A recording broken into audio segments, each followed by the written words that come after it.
For nearly 8 decades, one currency has ruled the modern world, the United States dollar. It became more than just a piece of paper. It became the language of trade, the symbol of trust, and the foundation upon which the global economy was built. But beneath that stability, something has been quietly shifting. New alliances are forming. New currencies are emerging. And for the first time since World War II, the question no one dared to ask is now being whispered in the corridors of power. What happens when the world no longer needs the dollar? Tell me where you're listening from in the comments, because this story affects you, no matter which country you call home. To understand where this change is heading, we must return to the moment when it all began. It's 1944. World War II is nearing its end. Cities across Europe lie in ruins, and the global financial system has collapsed under the weight of destruction. The nations that survived gathered in a small resort town in New Hampshire, a place called Bretton Woods, to design the blueprint of the post-war world. Representatives from 44 countries agreed that trade, investment, and reconstruction needed a common standard, a currency stable enough to unite the global economy. The only country strong enough, wealthy enough, and trusted enough to take that role was the United States. At that time, the U.S. held nearly 2/3 of the world's gold reserves. Its economy was booming, its factories untouched by war, its industries producing everything from steel to automobiles. And so, the U.S. dollar became the world's reserve currency, tied directly to gold at $35 an ounce. If you were a central bank in Europe or Asia, you could exchange your dollars for gold at any time. That simple promise made the dollar as good as gold, and trust in the dollar became trust in America itself. For more than 2 decades, the system worked flawlessly. It powered the reconstruction of Europe, the rise of Japan, and the expansion of global trade. Economists called it the golden age of capitalism.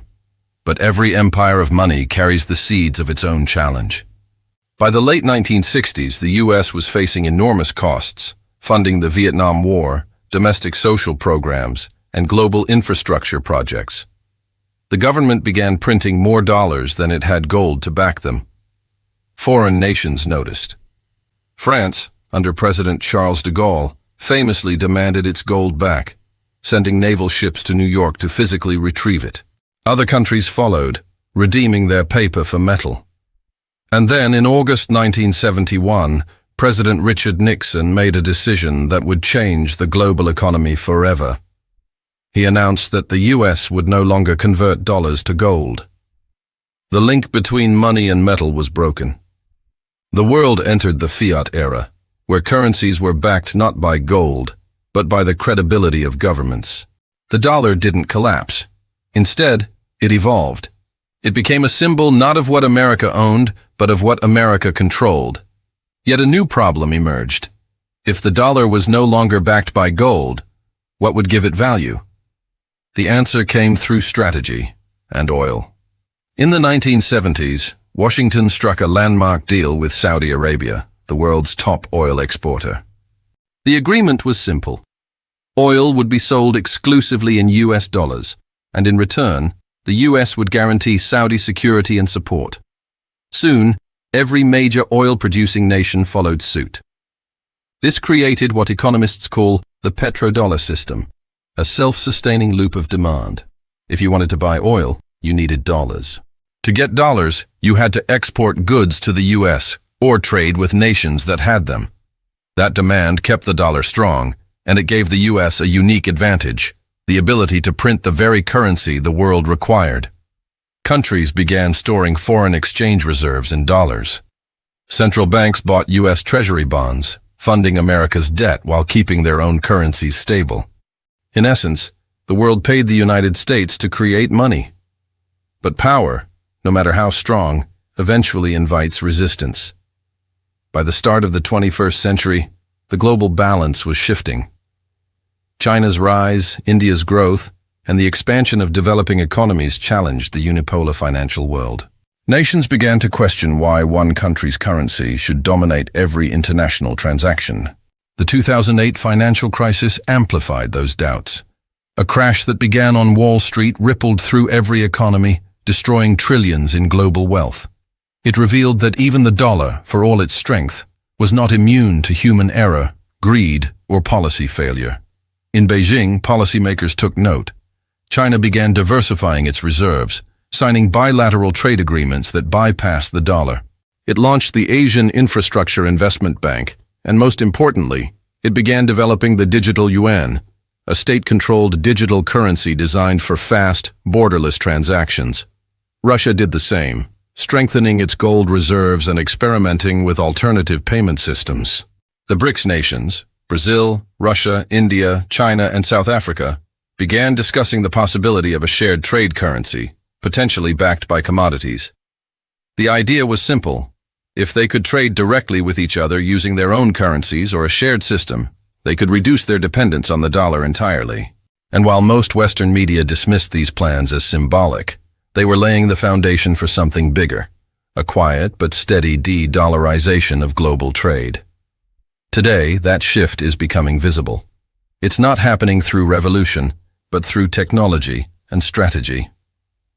Around the world, more than 130 countries are exploring central bank digital currencies, or CBDCs. These are government-backed digital forms of money built to move instantly across borders without needing the SWIFT network, the same system that underpins most dollar-based transactions. When the US imposes sanctions, it effectively cuts countries off from that network. So naturally, many governments want alternatives. The digital yuan is already being tested for cross-border trade in Asia and Africa. Meanwhile, Europe's digital euro and India's e-rupee are in advanced development. Each of these new systems erodes, piece by piece, the world's automatic reliance on the dollar.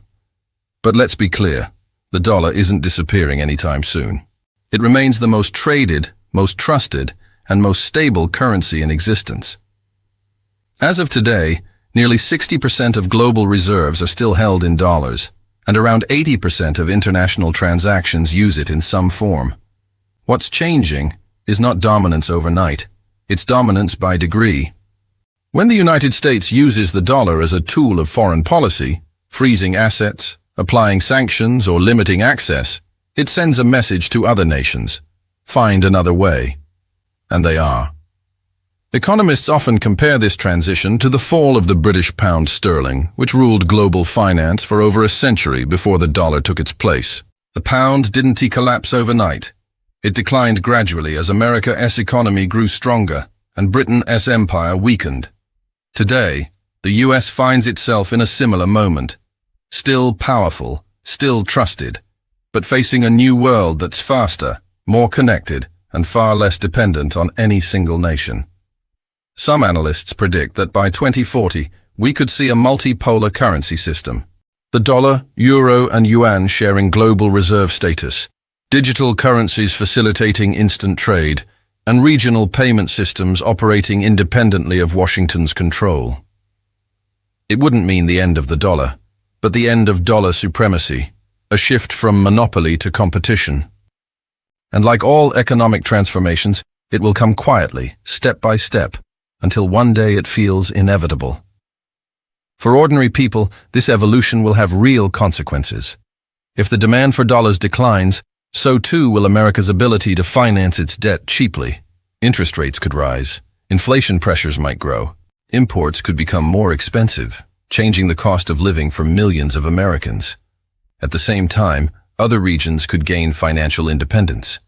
Countries in Africa, Latin America, and Asia might no longer need to borrow exclusively in dollars, allowing them to manage their own economies with more flexibility. But transitions of this scale are rarely smooth. They create uncertainty, volatility, and new forms of competition. The question isn't just whether the dollar can be replaced. It is how the world will function without a single anchor currency. The dollar's story isn't ending. It's evolving. For 80 years, it has been the center of global trust, the heartbeat of trade, and the symbol of American influence. Now it faces its most complex test: adaptation. History shows that no currency reigns forever. Before the dollar, there was the British pound. Before the pound, the Dutch guilder. And before that, the silver coins of Spain. Each era ended not with collapse, but with transition, from one center of gravity to another. And that's exactly what we're witnessing now.